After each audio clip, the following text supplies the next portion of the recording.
All right, so in lesson 5.7, we're going to be working on solving trig equations. We've actually been doing this periodically through chapter or unit 5. So this is just kind of compiling all of those different equation problems into one lesson. So you're going to see some things that are familiar to you here.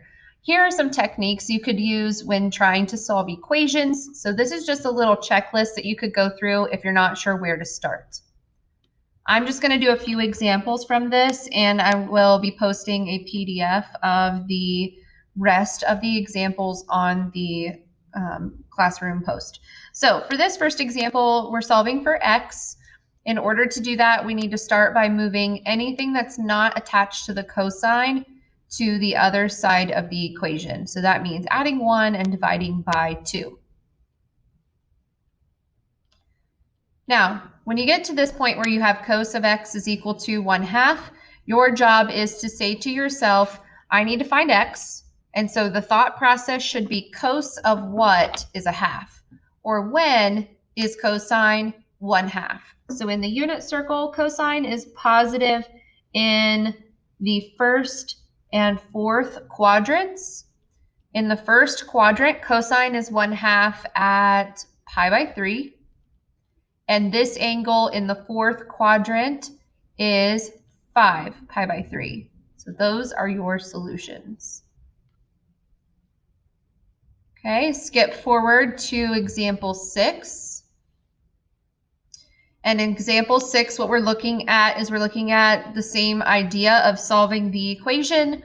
So we will begin in the same way that we began that last example, meaning we will add 1 and we will divide by 3. Here's where it changes. You end up with tangent squared x equals 1/3. But what I need is just tangent, not tangent squared. So square rooting would be your next step. And remember, when you square root to solve, plus or minus gets attached to your solution. I've also chosen to separate and write this as the square root of 1 over the square root of 3, because I know that the square root of 1 is just 1.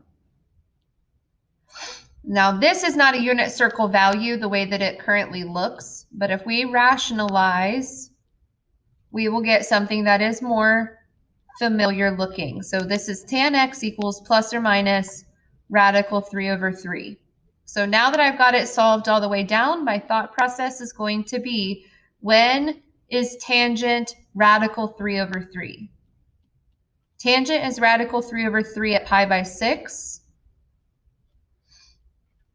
Plus or minus means when is it positive radical 3 over 3 or negative radical 3 over 3. So that would occur in every quadrant. So we would include all these symmetric values for pi by 6 to show that the answer occurs in every quadrant. It's either positive or negative all the way through the unit circle.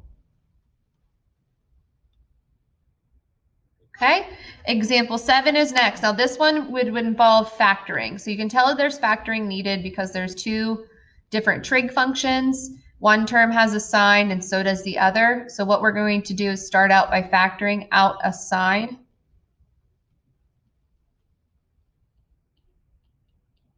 And then you will take each of your factors and you will set each of those equal to 0, and you'll solve both.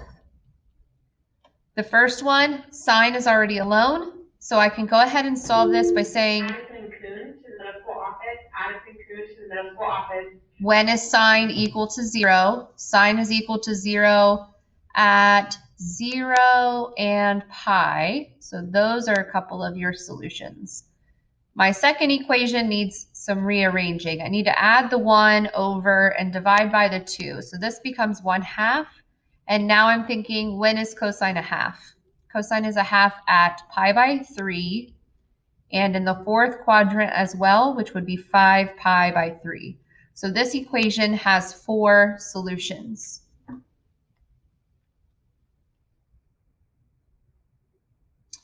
Okay, example 10.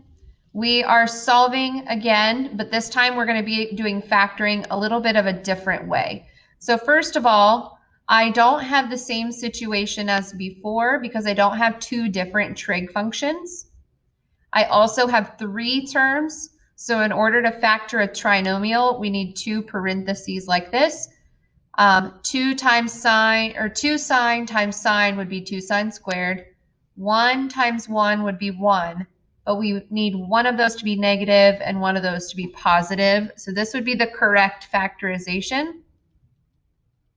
And then we can kind of continue with the steps that we used in the last example, and that is setting each factor equal to 0, solving for x. So this would be sine x equals negative 1/2 and sine x equals 1. And then we can think about unit circle values. So when is sine negative 1/2?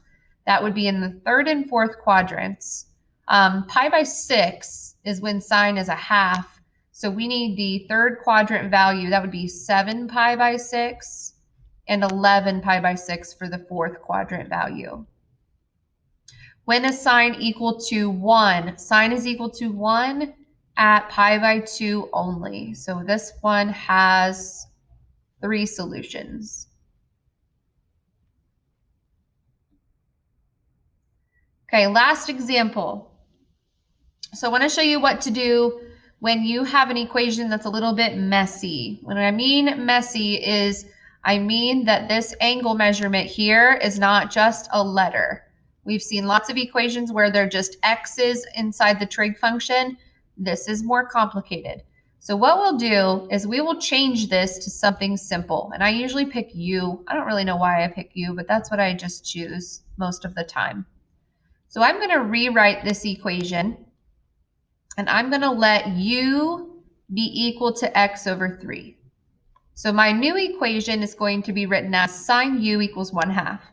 Well, I'm writing it this way because I can tell what u is using unit circle values. So when is sine 1/2? Sine is 1/2 at pi by 6. And also the second quadrant, 5 pi by 6.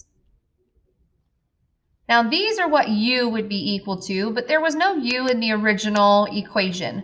So what you will do at this point is you will take that u that you chose, that x over 3 that you plugged in place of, and you will change it back. So in these little equations, these answers that I have gotten written down here, I'm going to rewrite and say that u was actually x over 3.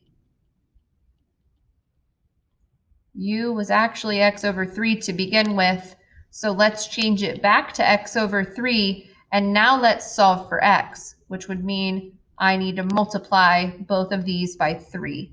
So this would be x is equal to 3 pi over 6, which simplifies to pi over 2. And then our second would be 15 pi over 6. And we can divide these by 3 to give an answer of 5 pi over 2.